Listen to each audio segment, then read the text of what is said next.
Hi everyone, it's Andy from Hobby Headquarters.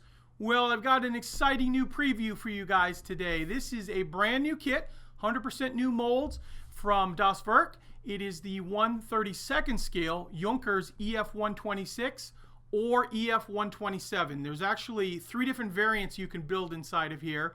Lots of extra parts, so I'll explain all that stuff when we actually tear into the kit. Like I said, it was earlier, it's beautiful brand new tooling, beautiful decals, and should build up to be a really cool airplane.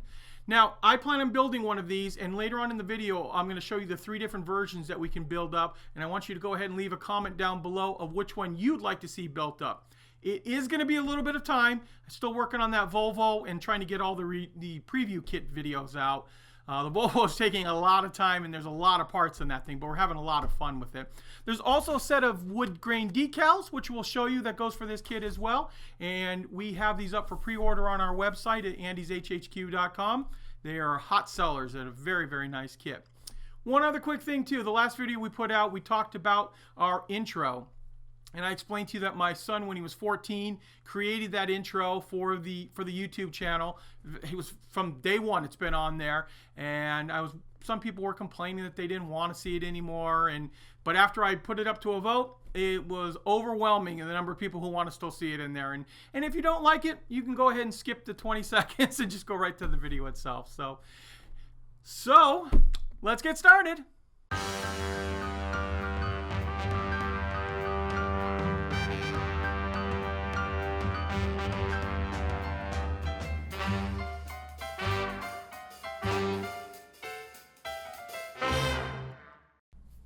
Okay, so excited to tear into this one here. And as you see on the box over here, and as I said earlier, this is a 3-in-1 kit. So and there's actually technically even more versions of that you can build it on. So to start off right here on the cover art, you see the JU EF126, the 2 different versions of it. The first version had a single Argus pulse jet engine on it, as you see right here.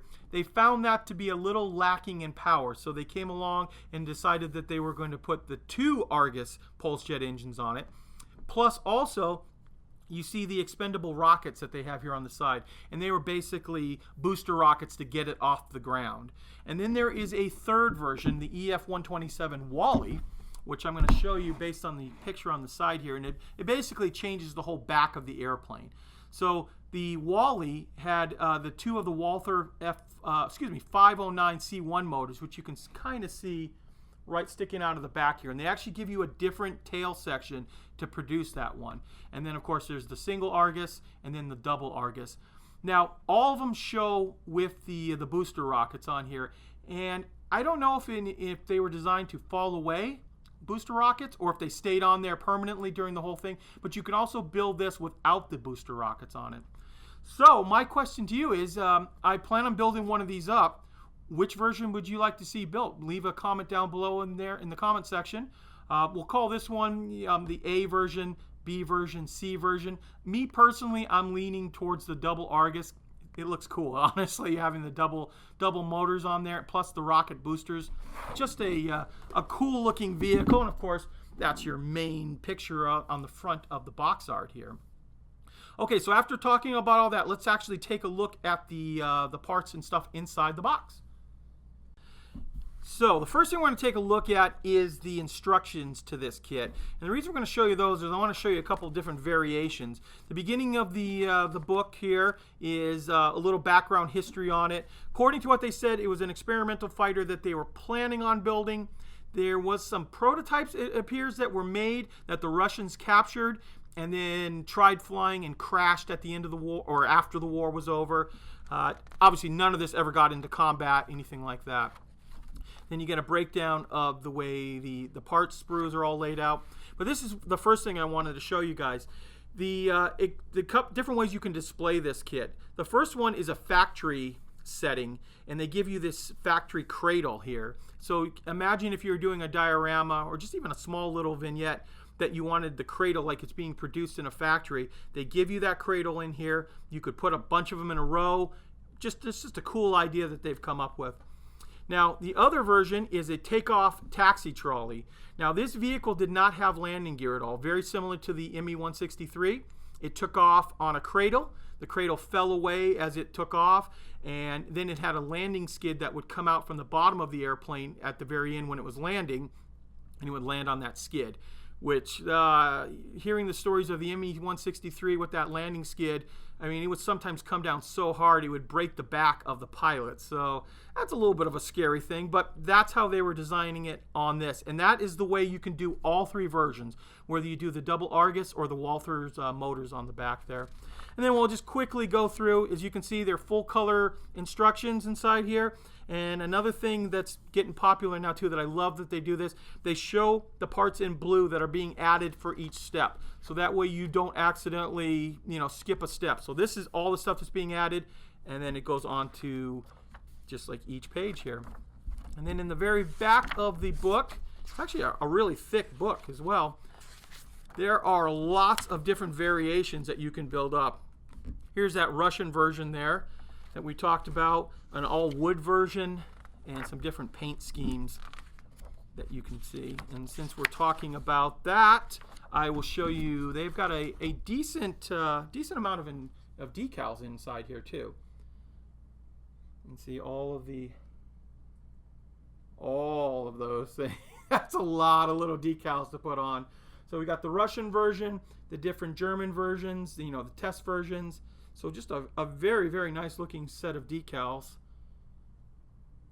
Just like that. Now let's take a look at the plastic parts.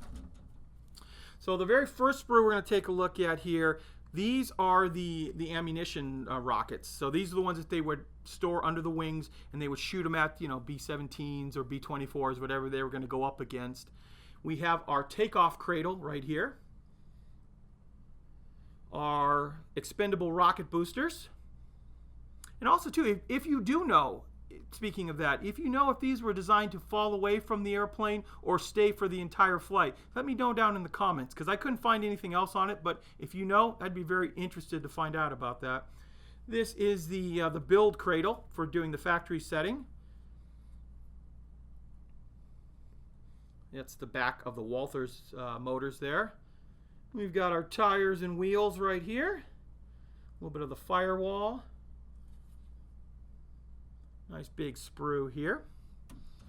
Now, the next sprue is going to have the front of the fuselage, as you can see here, our wings, some of the other little panels, and then the rear end of the airplane for the Walther's setup. So as you can see here, it's got an opening back here, and kind of a thicker, bulkier setup than the next one, which is on the other sprue, which we'll show you in a minute.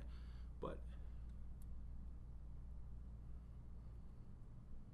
do a quick little showing of this airplane, and then we can go on to the next sprue. So these are the Argus pulse jet engines here, and there's the cap for it, and then the split here if you're going to do the double one. These are the platforms underneath the wings that hold all of those rockets. Actually, I was at a museum and saw a Focke-Wulf 190 where they actually had put these same rockets and the same type of holder on the bottom of it, and they were actually made out of wood, it looked like. And then we have our tail surface here, and then this is the rear end for the Argus pulse jet engine. So you can see it's a much more tapered back into it. And flip this over right here. And the final sprue, as always, is the glass. Here's a little sheet of plastic over this to protect it from getting scratched up.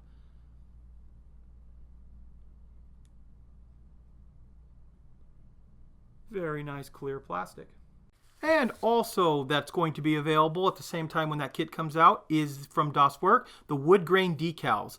And these have been tailored specifically for the Ellie and the Wally. And this is going to be great that if you want to do either the factory setting or one of the early prototype ones that they were developing, they had plywood wings obviously on this, and this gives you the unpainted version of the plywood wings, and I've seen these built up and they look great on the airplane. So you get all of this plywood, trying to paint that, especially the individual different grain patterns, is a nightmare. So to have it in a decal, it's ready to go. It's, like I said, designed perfectly to fit onto the actual airplane, and is a really must-have if you're going to do that wooden grain type. If you're going to do a camouflage, obviously you won't need anything like that. And there you are. There is a quick look at the new 32nd scale Das Werk Junkers EF126 Ellie / EF127 Wally 3-in-1 kit that you can build in the 3 different variations on it. This kit is going to retail in the United States for $47.99, and AndysHHQ.com is the premier distributor of this. And we have them on pre-order, and we're actually expecting our orders in very, very soon. And you will also be able to get a hold of the wood grain decals. Whoop, I guess I should put it that way. The wood grain decals on our website as well. So you can go on there right now and pre-order it, and as soon as they come in, they'll ship it out to you immediately. And like I said, it should be out hopefully within the next couple of days. So I want to thank you guys as always for watching, and please stay tuned because we have many more videos coming.